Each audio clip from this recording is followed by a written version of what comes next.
And hello, everybody. This is MJ Hernandez, host of This is A's Weekly, part of the Baseball Podcast Network. Second episode today. I'm ready to talk on to some very, very interesting topics, trade talk, rumors, people that are breaking out this season for the Oakland Athletics, and much, much more. First, I'd also like to thank the Baseball Podcast Network for giving me this chance again. We are going to have a great show today, and hopefully you guys are ready. All right, so we're going to get started in just a few, and just enjoy and sit back and relax. For This is A's Weekly.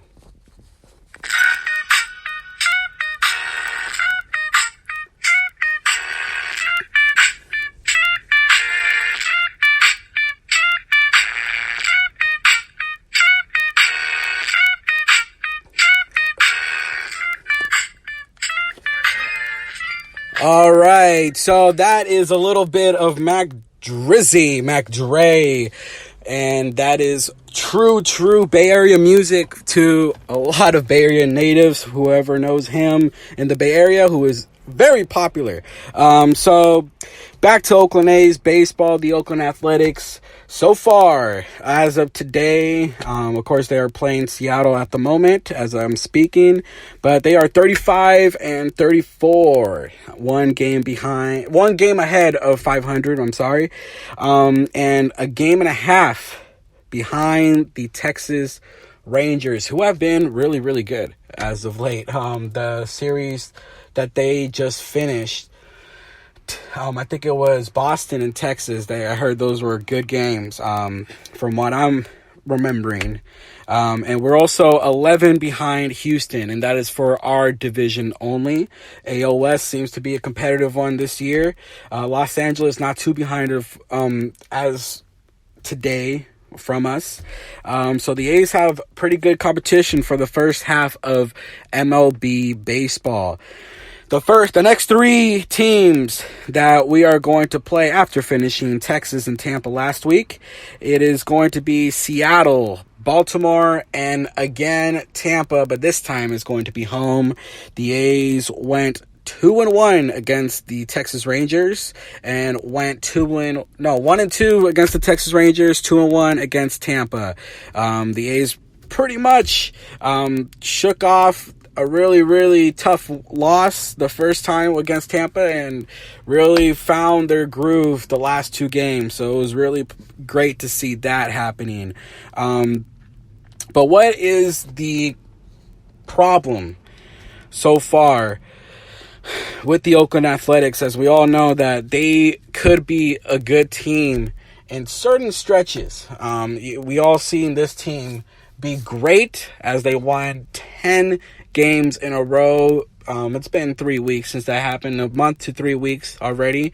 But typically you see a consistent team offensively, and so far that hasn't been the case in the last two series. Texas, they really blew up offensively. That was something they really did. But with Tampa, they only had that last game where the offense kind of woke up, and that's the problem right now with the A's relying too much of the long ball. If you had to ask me what is one problem, that would probably be one of the issues, because the long balls, it's great that we're hitting them, but typically they are solo home runs that we're hitting. KD, Matt Olson, you see Matt Chapman. You probably see more solo home runs than home runs with people on base. So, I mean, the offense is hitting just as great. You're seeing the home run numbers. I think they're fifth in home runs, just like how they were last week. Then they are already in triple digits so far in the season. Minnesota is leading the home runs last time I checked as well. So the home runs is coming to pick up, and the good thing, and a player that is picking up as well, and I have to give credit, is Chris Davis. Chris Davis coming back from that rib injury. We remember against Pittsburgh, I think it was the second or third game where he really got shooken up and wasn't really having that KD type of swing that we remember seeing all these great seasons. It's just incredible what KD can do to a lineup. I mean, you've seen him do phenomenally well, and that's just something that we're used to seeing. It's just a consistent power bat in that lineup, and that's what KD's been for us, and it's been very, very, very missed. He's been hitting home runs more consistently now since he's come back from the injury list. Still kind of weird calling it the injury list. I mean, it used to be the DL list, but now they changed it to the IL, so it's still getting into that. But the KD situation seems to be fixing itself, because there was many games where he was not hitting enough to be in that lineup, and glad to see that back. And another person that's heating up is Matt Olson. Matt Olson already has 11 home runs, if I'm not mistaken. 11 home runs already to the season, which is a major, major boost, and already passing when he was absent for that injury that he had in Seattle in the Tokyo series that we had against them. We remember that he missed around, I think it was a month and a half or 2 months of baseball, and the first base spot really missed Matt Olson. I mean, consistent Gold Glove defense, and now you're seeing the streaky power bat that he possesses. Remember, he hit 24 home runs in that first real call-up. And now the only reason why I say real call-up, because that first season where he got called up in the MLB, it was inconsistent. They brought him up for 2 days, and then they brought him back down, and then it was just a whole month or two of just seeing Matt Olson getting called up and called down. And we know that he had the potential. He was a first-round pick. I think it was the supplemental round. But Matt Olson definitely has fixed a lot of the A's issue. He's always been that 5-hitter, really, really coming after Chris Davis being that second threat power-wise. And he has responded. I mean, he's quickly bringing up his power numbers, and hopefully he continues that. I'm sorry. Seattle is going to be here in Oakland. Ole likes to hit in Oakland. Baltimore, the pitching in Baltimore has given up a lot of dingers, man. You got Cashner being an issue with that, and he's been the more consistent starter. And looking at Cashner's ERA, man, you feel bad for Baltimore, but he's been the better one, and he's given up a lot of home runs as well. Tampa is going to be a really, really interesting series here in Oakland. We'll see if we can get the better of that series as well.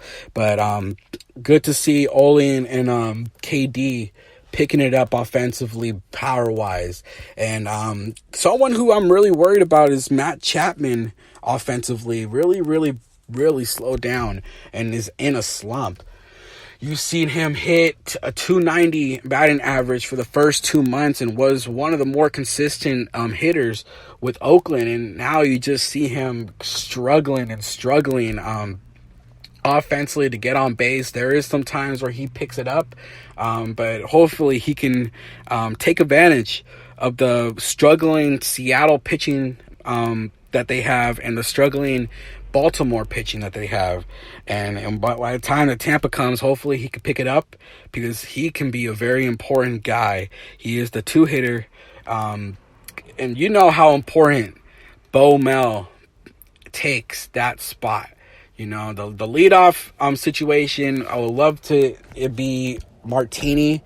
He is still in AAA for whatever reason. And we see Robbie Grossman, Marcus Semien, and everybody taking a fair shot at the leadoff spot. But the second spot has been Matt Chapman, and good to see that. I mean, it's tremendous. I mean, he's done tremendously well. The 250 batting average does not exclude anything that he has done early on to the season. And just happy for Matt Chapman to get that opportunity to really, really prove that he is one of the better superstars in the MLB. We all know the defense that comes along with them, but the defense kind of overshadows of what he can do offensively sometimes. And I think Chapman can be one of the better baseball players in the MLB, and he's going to be the franchise player for Oakland for years to come, and hopefully we can keep him because he is the real deal, and he's already expressed his interest in staying in Oakland. But right now he's in a slump, and hopefully he can take advantage of these two teams that really struggle pitching wise. I think Seattle is in last place. I think it's LA in fourth. So these are two back-to-back last place teams. Then you obviously have the great Tampa Bay Rays. Tampa, man, that's going to be a team to worry about for the future, and just especially this season. Really taking charge with Cash being the manager there. Really great stuff from Tampa Bay Rays. Nothing but respect for them. Seattle, Baltimore, we all know, is probably in the opposite side of that. But Chapman needs to take advantage of this as of any other hitter. But Piscotty is out for a week. He's had surgery, something with the nose. I think it was, I really don't remember. I should have keep note of that. But he is going to miss a week. So now we get to see probably Pinder, Canna used more, hopefully. We know Marco Gonzalez is pitching today against Chris Bassett. So that's a lefty. Maybe, and a very, very good chance that we see Mark Canna starting to get more opportunities hitting, especially with the lefty pitching starting today. It's going to be a pretty fun series with Seattle. If we can turn things around with one team, it would definitely be either Seattle or the Baltimore series. And that's something that we really, really need at this moment, especially only being behind Texas a game and a half. Texas, we all know the whole rebuild that they did. Texas, nothing but credit for Texas as well, man. This American League has been very competitive for the first part of the beautiful season of the MLB. And Texas has been an issue. That little Texas series that we had, the 4-game series, was the thing that slowed us down a bit. The bullpen has been really much to blame. Lou Trevino's still struggling a little bit. Had a clean inning in Tampa. Another person that's been kind of losing control a little bit was Blake Trinan. We all saw what he was doing in the second game against Tampa.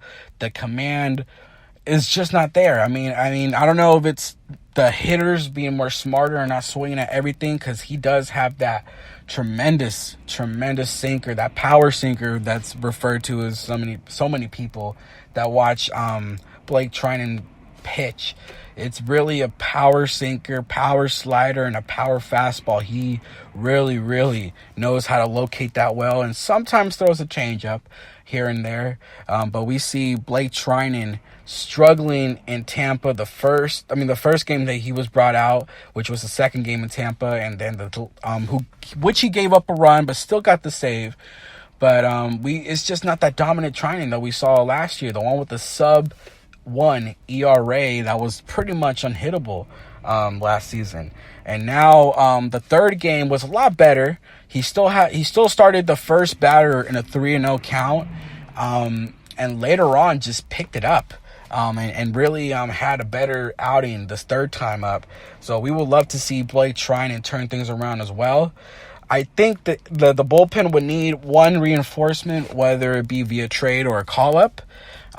Good news for candidates that is in the system at the moment. Luzardo, Puck, Brian Howard, Jeffries, Dunshee are all healthy. Jeffries, we all know, had the Tommy John situation, and he was actually in last week's breakout spot. But Jeffries really picking it up in Midland.